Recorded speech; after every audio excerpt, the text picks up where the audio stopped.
উপরে যত কিছু হোক একটি ইসলাম জগৎটাকে আমি ধ্বংস করে দিয়েছি। এই দুনিয়ার উপরে একটি মুসলিম জগতে থাকবে না ততক্ষণ পর্যন্ত। জৈনবকে আমার হাতের বুকে না পাবো ততক্ষণ পর্যন্ত মন্দির মসজিদে কিছু থাকবে না, থাকবে শুধু সম্রাট ডেভিডের কায়াম। সীমার ভাইকে পাঠিয়েছেন।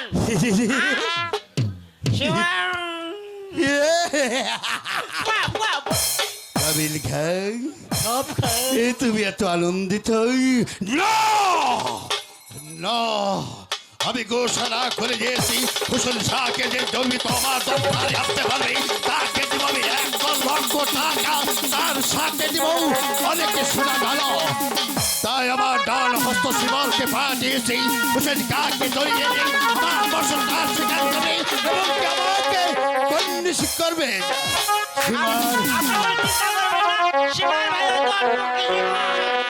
ঠিক আছে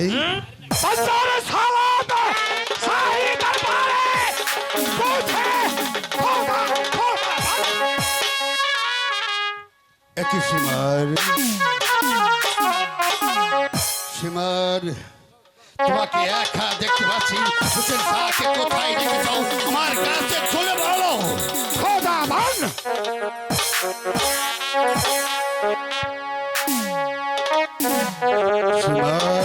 এটা কি? এটা কিসের টুকলি? তুমি আমার কাছে খুলে বলো তুমি কি দিয়েছো আমার দরবারে, আমার কাছে খুলে বলো কি গুপ্ত রহস্য। আমার খোদাবান আমি গিয়েছিলাম হোসেন সাহেবকে ছয় ছায় আনতে, সে আমার সাথে ছয় ছায় আসেনি, তাই তো আমি কেটেছি হোসেনের মাথা।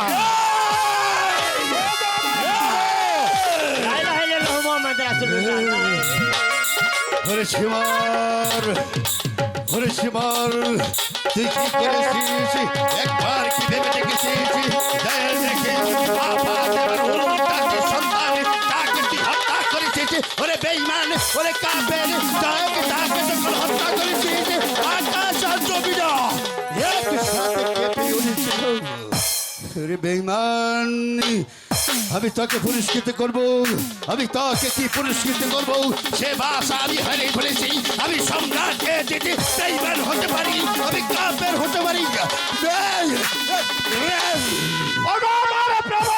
আমার খোদাবান আপনি ঘোষণা করেছিলেন হোসেনকে জীবিত অবস্থায় ধরে আনতে বললে আপনি দিবেন 1,00,000 স্বর্ণ মুদ্রা। আপনি আমাকে বিদায় করুন।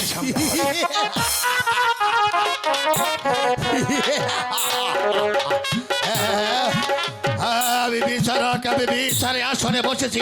আমি যদি কথা খালামি করি তাহলে রাষ্ট্র বলবে কি?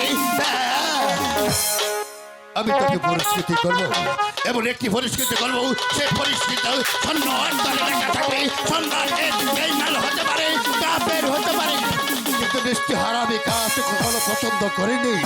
তাই কাবিল খাঁ আমি ওকে কি শাস্তি দিতে পারি? না, তোকে যদি আমি সাগরে জলে মারি তাও তো পাপের শাস্তি হবে না। আমি যদি তোকে শীর্ষে গলে মারি তাও তোর পাপের শাস্তি। আমার খোদাবান আমি আপনার হুকুমে ফুরাতে নদীর অবকল আমি বন্ধ করে দিয়েছি। মদিনার কাবু কাছে এসেছিল পানির জন্য, তাকে আমি কুপিয়ে হত্যা করেছি। নিক্ষেপ করে ফেলেছি। আপনি আমাকে মার্জনা করুন। অবশ্যই মার্জনা করব। হ্যাঁ, আমি এমন একটি মার্জনা করব আর এমন একটি ক্ষমা করব। তোর দেখ ইসলাম জগৎ আমার এই দরবারের দিকে তাকিয়ে রয়েছে, সম্রাটকে জগৎটি বিচার করে।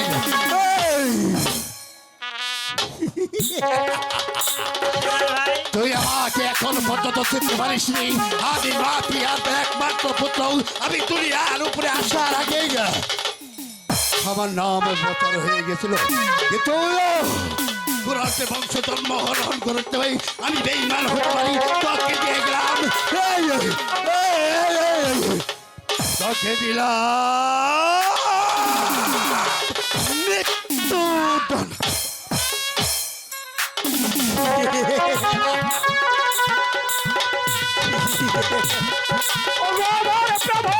আমার খোদাবান আপনি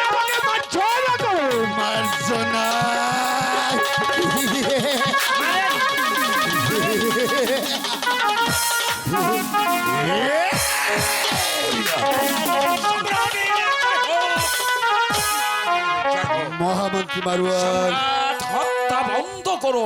কারণ আপনার জন্য সুখবর আছে।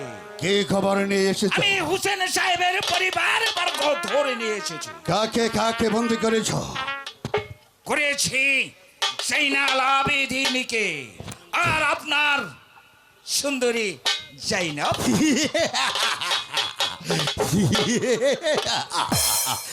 মহামন্ত্রী মারুয়ান, আপনাকে অশেষ অশেষ ধন্যবাদ। আপনি হলেন হিন্দু আর আমি হলাম মুসলিম, কিন্তু আপনার দুটি চক্ষু মধ্যে একটি চোখ আপনি নেই। আপনি আমাকে একটি চোখের ইশারা যা কিছু বোঝান, আপনাকে কথায় কথায় আমি অক্ষরে অক্ষরে পালন করেছি। এই সম্রাট, ও কথা বলে আমাকে লজ্জা দিবেন না। একটি চোখ আমার নেই, তবু আরেকটি চোখ আছে। এই চোখে দিয়ে তো আপনাকে বুদ্ধি ঠিক আছে, ওদেরকে সীমারকে এবারের মতো মাফ করুন। ঠিক আছে মহামন্ত্রী মারওয়ান, আমি আপনার কথা পালন করবো, কিন্তু সীমার তোমাকে একটি কথা বলি, যার জন্য লক্ষ লক্ষ মানুষের প্রাণ লেগেছে, পুরাতে নদীর গোড়াতে রক্তে রক্তে লাল থাকবে শুধু সম্রাট এজিদ। বলুন আমার প্রভু, আমার খোদাবান,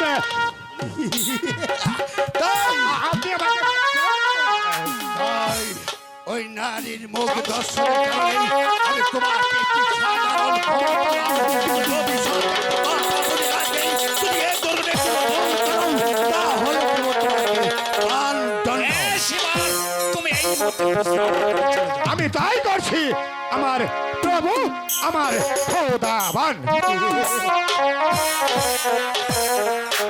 মহামন্ত্রী মারুয়ান, সম্রাট, আমি দশহারা হয়ে গেছি, ওদেরকে আমার কিছু সময় আমার কথা নেন, আমি ওদেরকে মুখ আমি দর্শন করবো। অবশ্যই অবশ্যই সম্রাট, এই মুহূর্তে হুসেন সাহেবের পরিবার বর্গ অবশ্যই কাবিল খা। সব খা। ওদেরকে সসম্মানে দরবারে হাজির করুন। মন্ত্রী কাকা, আপনি কি কোনোদিন মরবেন না? কাবিল খা, সম্রাট, এদিকে এসো কাবিল খা, একবার আমাকে খুলে বলো ওই নারীকে আমি কি বলে ডাকবো? কি বলে ডাকবেন? কাবিল খা, এই ও বাবা! ওকে আমি কি বলে ডাকবো? মুসলমান মানুষ ভাঙ্গে দেবো মস্কে না, ঠিক আছে? হ্যাঁ, ওকে ভাবি, কাবি- আমার ভাবি, আমার ভাবি। কাবিল খা, বলো বলো বলো। আপনি স্ত্রী করে দেখবেন। এই সম্রাট, এই যে সম্রাট আছে, সসম্মানে আপনার পাশে বসা।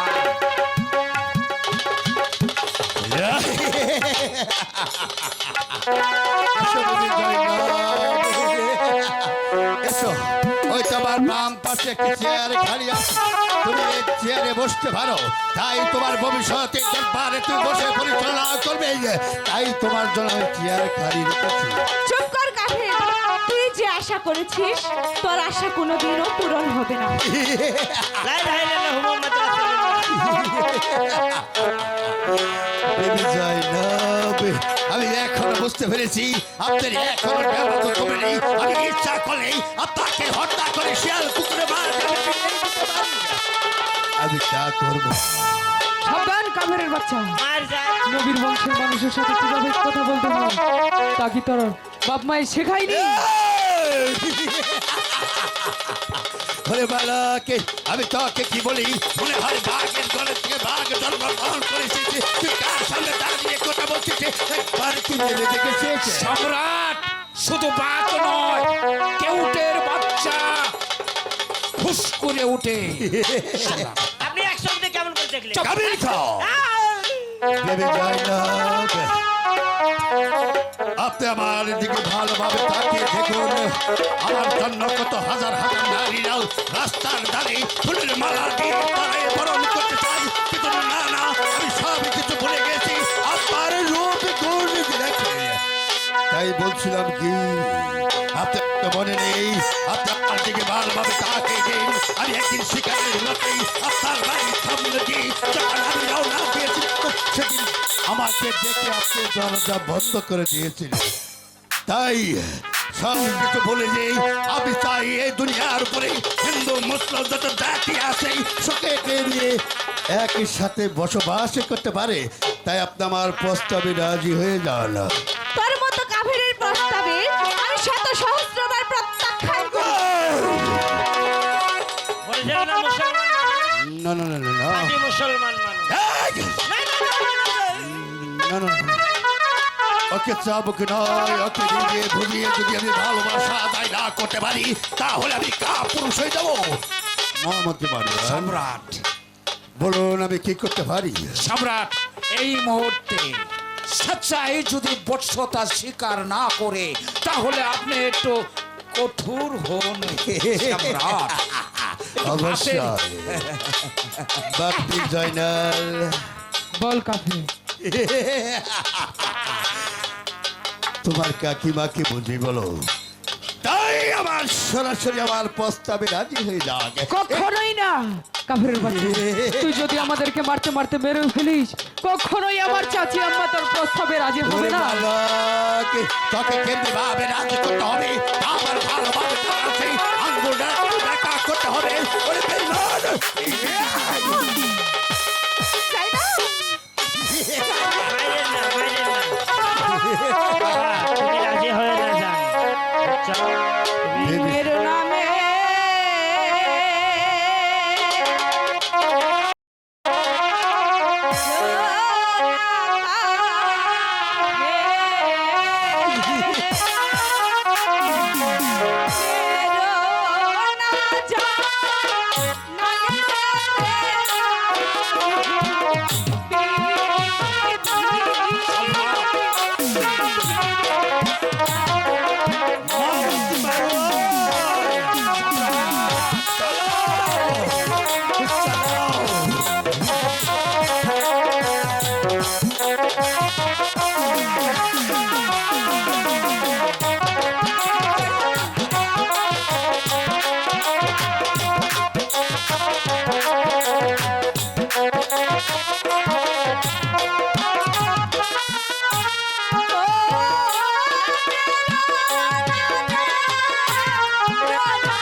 জয়নাল ওরে কাফি তোরা যদি আমাদের মারতে মারতে মেরে ফেলিস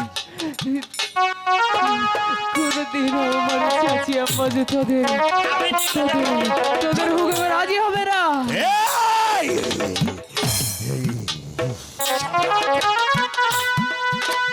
মহামন্ত্রী মারোয়ান, না না না না না, আমার পবিত্রাকে আমি অপবিত্র করতে চাই না। যাকে আমি যার প্রাণে ভালোবাসি, যার জন্য গোটা ইসলাম জগৎ সফল পেয়েছি, যার জন্য মসজিদ মন্দির সব কিছু ভেঙে চুরমার করে দিয়েছি। না, জনাব, আমি জোর করে কোনো আঘাতে করতে না জনাব, আপনি যদি উত্তেজিত হয়ে যান তাহলে এই যৌবন ডাগর ডাগর চোখের ছানি ডালিম কুমড়ের মতন যৌবন কখনো বুক করতে পারবেন না। ঠিক আছে মহামন্ত্রী মারোয়ান, আবারও বলছি ওদেরকে আমার শ্বশুর বাড়ি রাজি হতে বলুন। আমি চাই না রাজকুমারকে আমাকে বিয়ে করুন। আমি না বুঝিয়ে বলি আমি তো মুসলমান, আমি তো কাবিল চল, খান, সর্বাণু সর্বাণু, আপনি এখনো সময় আছে। জয়নবকে খুঁজে বলুন তার একটি জীবনের জন্য যদি হাজার হাজার মানুষের সন্তান এই পৃথিবী তাড়াতাড়ি জয় হবে না হয়, আর এই পৃথিবী তাড়াতাড়ি ইসলাম জগতে আমি তুলে না দিই। আপনি তাকে বুঝে বলুন। আমাদের দেহে প্রাণ থাকতে আপনার প্রস্তাবে সে কখনোই রাজি হবে না। সম্রাট রাজি হবে হবে ধীরে ধীরে। ওগো চাচি আম্মা, আমার যে অনেক ক্ষুধা পেয়েছে চাচি আম্মা। ওরে বাবা, তোর অনেক ক্ষুধা পেয়েছে, আমি তোকে দূর থেকে খাবার এনে দেব। সম্রাট, আপনার রাজ্যের মধ্যে তো খাবারের অভাব নেই। কি হয়েছে বলো? এরা বলছে ওদের অনেক ক্ষুধা পেয়েছে, ক্ষুধা? তাই ওরা মদিনার বাসিন্দা। তাই যদি ইচ্ছে করেন তাহলে কিছু খেজুর ফল এনে তাদের সম্মুখে দিলে হয়তো পেট ভরে খেয়ে নেবে। অবশ্যই। আরে বালক, তার খিদা লেগেছে, আমি বলতে পারছি। তোরা মুসলিম, তোরা মদিনার খুরমা খেদল তোকে খুব ভালোবেসেছে, তাই মদিনার থেকে খুরমা খেদল আমি ব্যবস্থা করে রেখেছি। মামতি কাবিলি খা, সম্রাট, ওদেরকে খুরমা খেদল এসে টুপি রেখে দাও। আর জয়নাল, আমি তোমাকে নিজ হাতে তোমার হাতের বাঁধন খুলে নিয়েছি। তোমরা তিনজন একসাথে উদর ভরে খেয়ে নাও। লা ইলাহা ইল্লাল্লাহু মুহাম্মাদুর খেয়ে নাও মদিনার খুরমা খেজুর। আসসালামু আলাইকুম। চাচি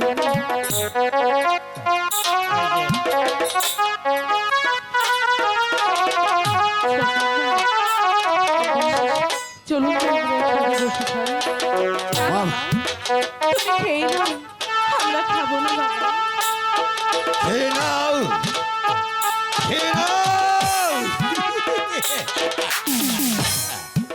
খেয়ে নাও।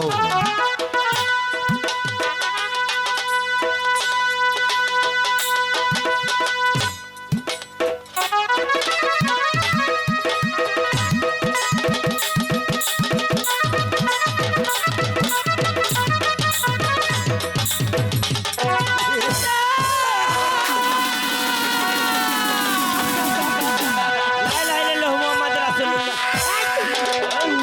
ওগো চাচি আম্মা, এই যে আমার পিতার মাথা চাচি আম্মা। কি দেখাইলে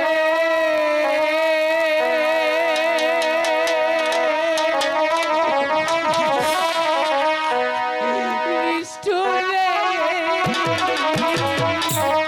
দেখাইলা মারে রে নিষ্ঠুর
আমি কত কঠিন বিচার করতে পারি।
একবার তোমার কাকিমাকে যদি রাজি করতে পারো, তাহলে মনে রাখবে পাবে এই রাজ সিংহাসন।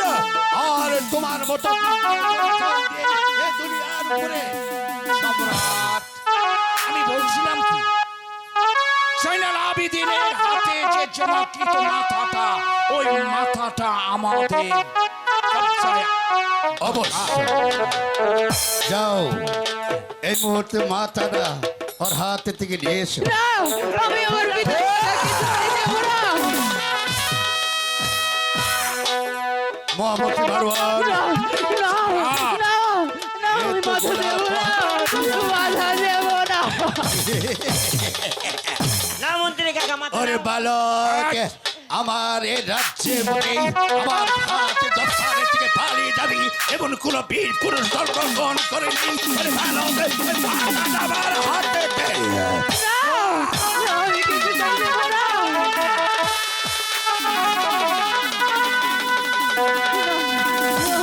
যদি মোহাম্মদ রাসূলুল্লাহ। কবির খা, মাথাটা কোথায়? এই, আল্লাহ আল্লাহ আল্লাহ নাম ঠিক ধরতে আমার দরবারে আমি চাই হে মানুষকে আমি ধরি আলো পেলেই ফুটে ফেলি শুধু খোদার নাম শুনে আমার শরীরের রক্তটা টকটক করে ওঠে। হলিদি সাহেব, এতগুলা পাহারা মধ্যেই মাথাটা কোথায় উড়ে গেল আমি কিছুই বুঝতে পারলাম না। তোমরা দিয়ে বসে আন্দোলন সৃষ্টি